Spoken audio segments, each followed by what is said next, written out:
Well, hiya. This week's blog is all about the Census Challenge Final. Now, the Census Challenge Final, for me, has to be the biggest float fishing event held in the calendar of the match anglers. The reason for this is the Census Challenge Final brings together all the best teams from across the country, all the best anglers, all the top anglers want to be involved in this event. It's a fantastic event, run to international rules, and what they try to do is run it on different venues all the time to try and create a bit of variety, so it isn't just the case of going to the same venue year in, year out. And that sort of format usually works really well.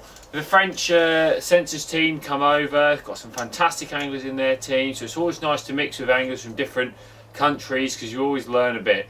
Also, you get the Scottish national team, the Welsh national team fish, which is fantastic because obviously anglers from all over the country can teach each other things. So whenever I go to these sort of events, I always feel like I'm learning something, I'm always picking something up, or I'm always learning something myself from the fishing that I'm doing because there's a bit of variety involved. So for me, events like this are really important, and arguably this is the biggest one for float fishing. There isn't a solely float fishing event that rivals it in my opinion. This year they decided to have it on the Great Ouse in and around Little Port and out towards Downham Market. It's quite away from Leeds, but quite away for a lot of people, so it's not really a problem. One thing building up to the event they were really concerned about was the condition of the river. As you know, we've had one of the wettest winters ever, and really the water was absolutely hammering through the system, which usually they get away with, but for such a length of time, I think what's happened in the system is a lot of the smaller fish have seeked refuge in like some of the smaller drains and the dikes and things like that, and just left the bigger resident fish such as bream, tench, those sort of fish to sort of like tough it out in the harsh conditions really. The river fined down perfectly, absolutely perfectly for this weekend. We had a steady pace on it all the time, so people were optimistic that there might be a few bites, but actually as it turned out the fishing was incredibly hard. In fact, I'd probably say it's the hardest fishing match I've ever been on. That doesn't necessarily mean to say that it was a bad match, but obviously there was a lot of people that did dry net over the 2 days. The first day I arrived, I went on Thursday. I wouldn't have a practice Thursday, Friday in my Barnsley team. We had 2 Barnsley teams in the event. There was 5 of us who were able to go down and practice on Thursday, so those 5 formed a team, of which I was one of them. So my team was myself, Alan Scottor, Matt Godfrey, Frankie Giannicelli and Simon Field, which was a fantastically strong team. We also had 5 anglers in our other team, which was equally strong. So we had 2 really strong teams in the event, which was nice because we'd love to win it, or certainly get a medal when there's 26 other teams competing. Practice on the first day did not quite go to plan. I sat on A1 right at the top of the match length. Frankie was below me on A2, fished the day before, plenty of fish being caught. We thought, excellent, definitely catch a few fish here if anywhere else. 4.5 hours later, I hadn't had a bite, and neither had Frankie. Below us, Matt had managed 2 skimmers, a roach and a bream, about £6. And then below him on A4 was Alan. He was on the end of us, and he'd had quite a few fish. He'd had a big, bream about 3 or 4 pounds, some skimmers and what have you, and what turned out to be an area where there was quite a few fish at the weekend. Amazing really, when we were just blanking just 2 pegs up, and it showed to me that the river was going to be really hard and really patchy.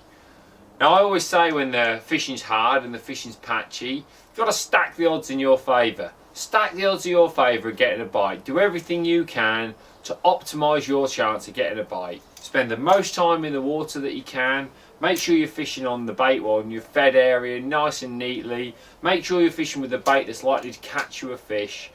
All these things stack the odds in your favour of catching a fish. And on hard matches, that's really, really important.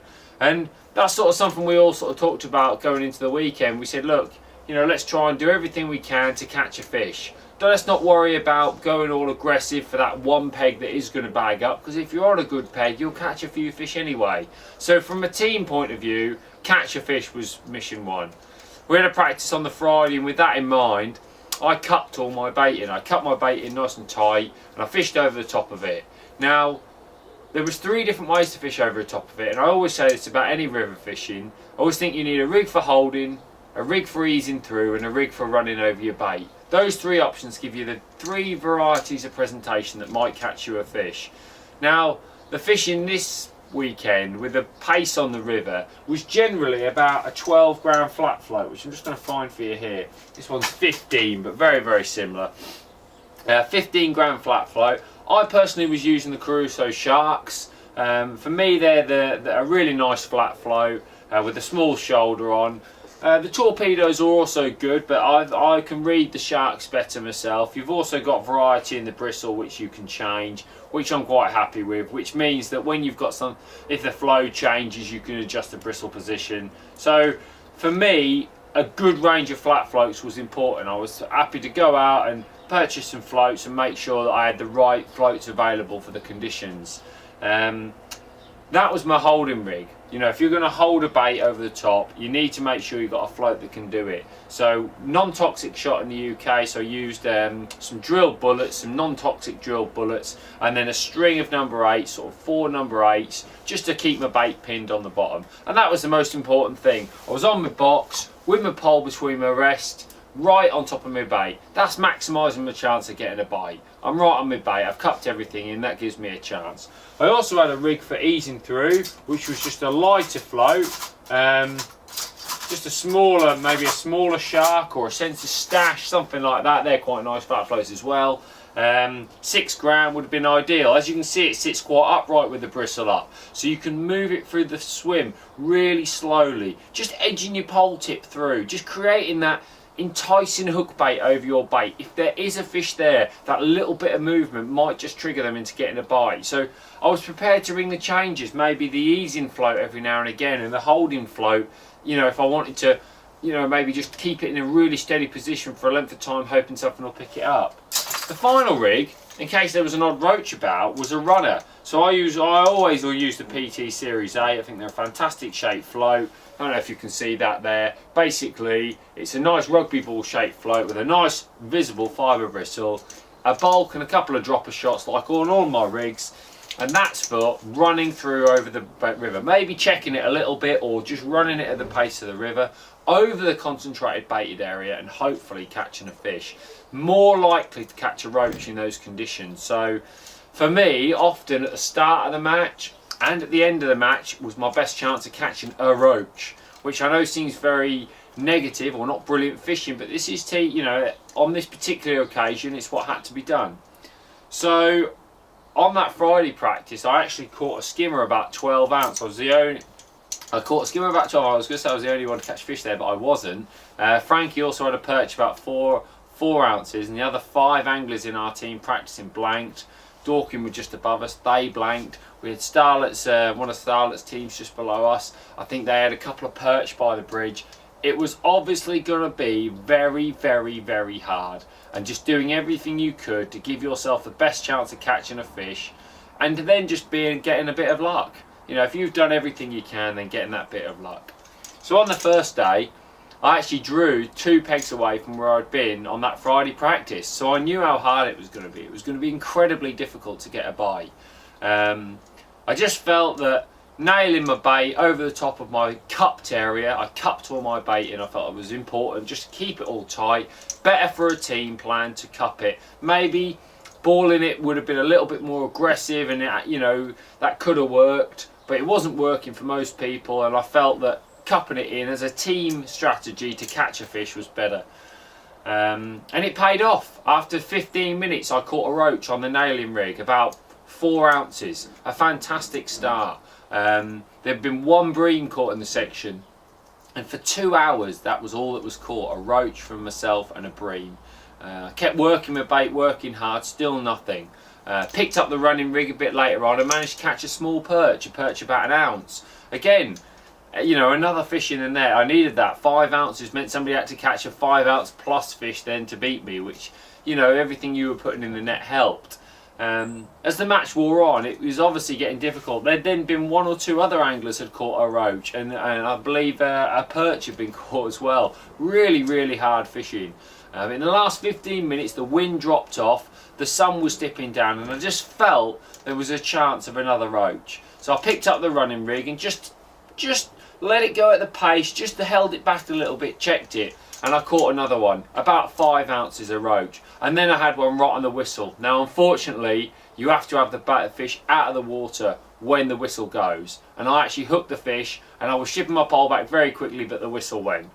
So I didn't have a chance to get it. It was about 6 ounces of roach. So I'd had 3 roach in the day, one of which I'd had to put back, and this small perch. That gave me 9.5 ounces. There was 2 bream caught by one angler. Brian Hawks had 2 bream for £9.5, and I was second in the section with 9.5 ounces. In a team match, 13 peg sections. Second, I really couldn't complain with that. That was good team points. We had an up and down day really. Alan and Frankie had both done their best but couldn't catch anything, so we managed to catch a tiny little stickleback just to register something on the scales. I think Alan had 3 little fish. Frankie had one about half an ounce, which was a bit unlucky really, because anything under half an ounce, it only registers as half an ounce, so 3 little tiny stickleback would beat his half ounce perch, which cost us a few points. Matt had done well. He was on C2, second peg in. He was third in his section. He caught £2. Caught some roach late on, same as me. Just last 15 minutes he caught, well, I think it was a bit longer, maybe 30 minutes, he caught a run of small roach, so that was good at the top end of his section.